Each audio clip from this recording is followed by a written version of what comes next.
Hello everyone. Now you will hear a brief retelling of the movie Horizon Line. Enjoy the movie. While on her dream vacation on the stunning island of Mauritius, Sarah starts dating Jackson, her diving instructor, who opens her eyes to life beyond the corporate world. As they go over their photos on their last day, Jackson begs Sarah to remain, but she can't as she has a crucial job in London.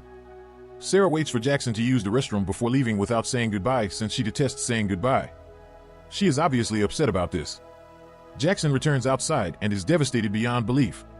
Sarah receives a message from a friend in Mauritius announcing her impending marriage and asking Sarah to be her maid of honor a year later while she goes about her regular business in London. Sarah, of course, agrees, and a little while later, she arrives at the island eager to have some fun. She first makes a visit at an old friend's house to get whiskey and unintentionally finds herself being pursued by a dog. The owner calls the dog back right away and extends a warm greeting to Sarah as she climbs the fence.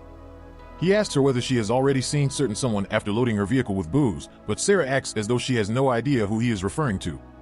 Sarah then goes swimming in a waterfall with her buddies, and they take a rest in a pub afterward. Sarah's pal questions if she'll remain this time, but she's adamant about her London job. Sarah covers her face as her pal says that Jackson has since opened his own diving school and she realizes he's close by. When Sarah attends a beach party in the evening, she finds that Jackson is also present. She talks to him after working up the guts, but the exchange is strained and uncomfortable. With a weak explanation about needing to go to work, Jackson walks out, but Sarah follows him and offers to accompany him home. Jackson is reluctant at first, but eventually he accepts. When they get home later, they enjoy some drinks together and Sarah tells him how well he did in school, which makes Jackson confess that he was motivated by Sarah's drive. As the evening wears on, Sarah and Jackson have numerous tender moments to share, which leads Sarah to confess she has been missing him. Jackson, on the other hand, is upset and says he doesn't see the sense in dating her if she will simply walk out on him. Jackson notes he would never be content in London when Sarah offers for him to travel with her. After a disagreement, they end up kissing and staying the night together.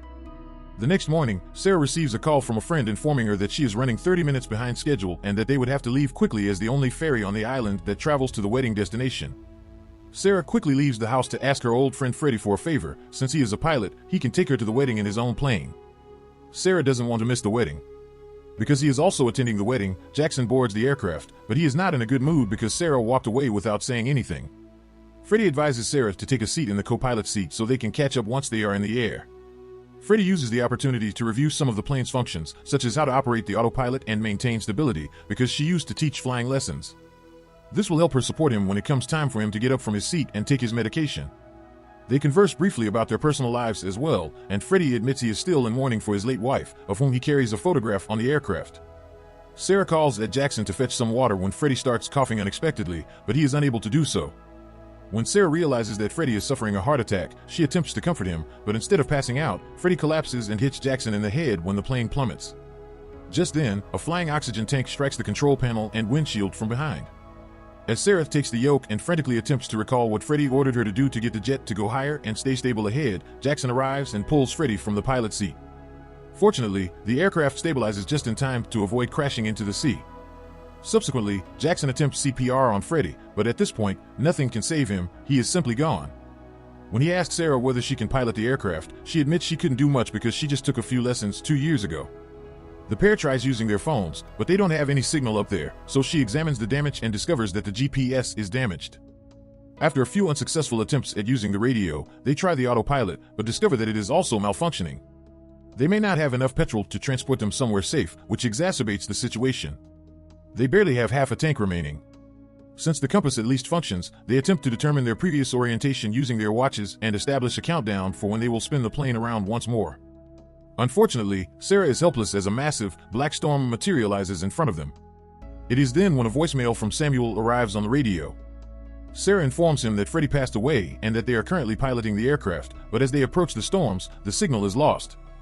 Samuel returns after a few static-filled seconds to inform them that the storm is too big for him to fly around, but before he can offer them any advice, the signal is lost once more. Sarah is seated opposite Jackson, so she may take up the pilot position, but she is still unsure of what to do when the plane is struck by lightning, causing it to tremble as it passes through the night. Sarah, struggling to maintain control, makes the decision to attempt flying above the storm and ignores Jackson's concerns that they are ascending too high. Eventually, Sarah works very hard to steer the aircraft in the proper direction, and they soon find themselves in a clear sky. Unfortunately, the height also causes them to feel ill. Sarah drops out from poor vision, which causes the plane to plummet even further into the storm. Sarah wakes up and never quits battling with the yoke even after the jet goes out of control and the black clouds block their view. When she finally succeeds in leveling the aircraft again after much effort, she finds that the compass has also malfunctioned. With the help of a needle and some liquid, Jackson creates a compass out of a school project that provides Sarah with the instructions she needs to navigate safely through the storm. They eventually emerge from the storm a few seconds later, but there is very little gasoline remaining. Sarah swiftly changes to the reserve tank after remembering about it, but the second gasoline tank rises strongly for a split second before rapidly falling. Jackson chooses to take the chance and walk outside to mend the tank, which is situated on the plane's wings, after tying his body to the aircraft with rope since he believes there could be a leak. Although Sarah dislikes the thought, she is forced to stay inside and operate the aircraft as she watches in terror as Jackson ascends to the front of the craft. He confirms the leak there by opening the engine, which causes gasoline to start spewing in his face right away. It took him several attempts to get the duct tape application just perfect due to wind and speed. The gasoline gauge also stabilizes once the opening is sealed. Jackson tries to get back into the aircraft, but he stumbles and falls, hanging beneath the wing. Sarah, who is scared, tries to assist him, but when she leaves the yoke alone, the plane begins to veer. Sarah finds a solution to this issue by putting the seatbelt around the yoke, which keeps the aircraft stable. Jackson raises his fingers to grasp her hand as she races across to him, but he gets smashed against the side of the aircraft instead. After exerting extra effort, Sarah is able to grab him, drag him inside, and learn that he suffered a serious injury to his arm during the battle. Sarah takes one of the alcohol bottles intended for the wedding and uses it to clean the wound. Jackson takes a sip before they apply the alcohol to the wound, which burns quite a little. Sarah uses the opportunity to snap his arm back into place while telling him how she always remembers their time together to take his mind off of the agony. She then uses a hanger to form a temporary splint, covers his arm in bandages, and compliments him on his wonderful act. They then decide to continue flying till they locate land since they see the fuel indicator is at 5%. Sarah decides it would be a good idea to lighten the plane in order to reduce fuel use, so they begin hurling objects out of the plane, frightening a few people with a sudden rain of objects. The concept functions and keeps the fuel gauge consistent. At that point, Sarah realizes that Jackson is implying that they should also dispose of Freddy's body when he poses a challenging issue. Jackson reassures her that their survival is more crucial even if it makes her feel awful. After placing the wife's photo in Freddy's corpse and forcing him off the aircraft, Sarah, brokenhearted, takes a time to mourn his passing. Sarah then wants to get rid of the booze, but Jackson tells her that because it includes ethanol, it may be used as fuel. Considering that Jackson is injured, Sarah determines that this time she will take the risk since she believes it is a good idea.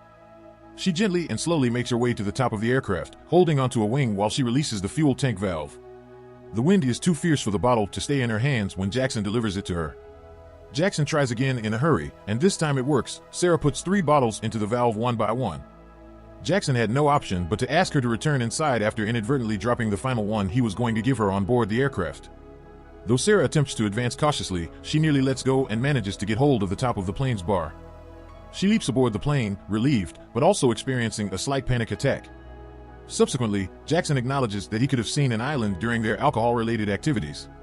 It's dangerous to go back in case they make a mistake and burn up all the gasoline, but Sarah chooses to believe what Jackson says.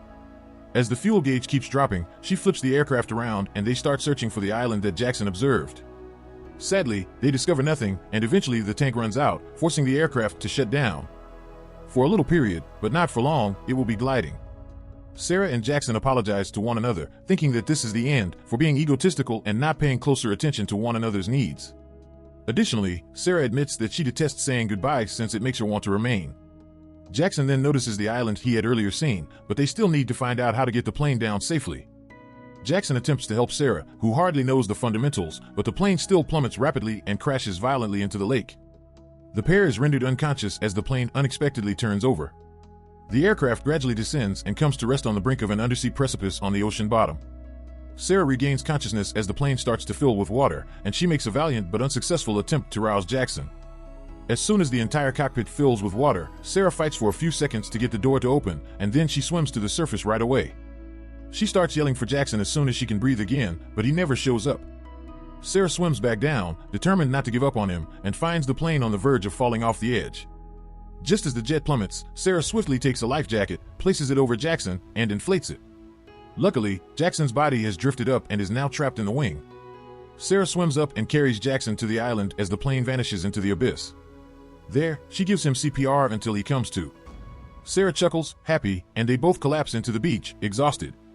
After many hours, they feel the water getting too near, and that's when they wake up. When Jackson discovers that they are indeed on a sandbar that will go with the tide, Sarah is in disbelief and sobs over the reality that they are never truly safe. The pair is left floating in the sea as the tide goes out, and their limbs are becoming sore from having to keep their bodies up and swim against the flow. Jackson seizes the opportunity to tell Sarah he loves her as she starts to cry and understands all their efforts were in vain because they would die here nonetheless. As they await the worst, she gives the words back and they share a kiss. It is then that a rescue boat finally arrives to take them to safety. Sarah becomes anxious when she sees a few shadows underwater, but fortunately they are able to swim across and board the boat, arriving at safety in the end. The pair decides there won't be any more farewells since they don't think they are still living.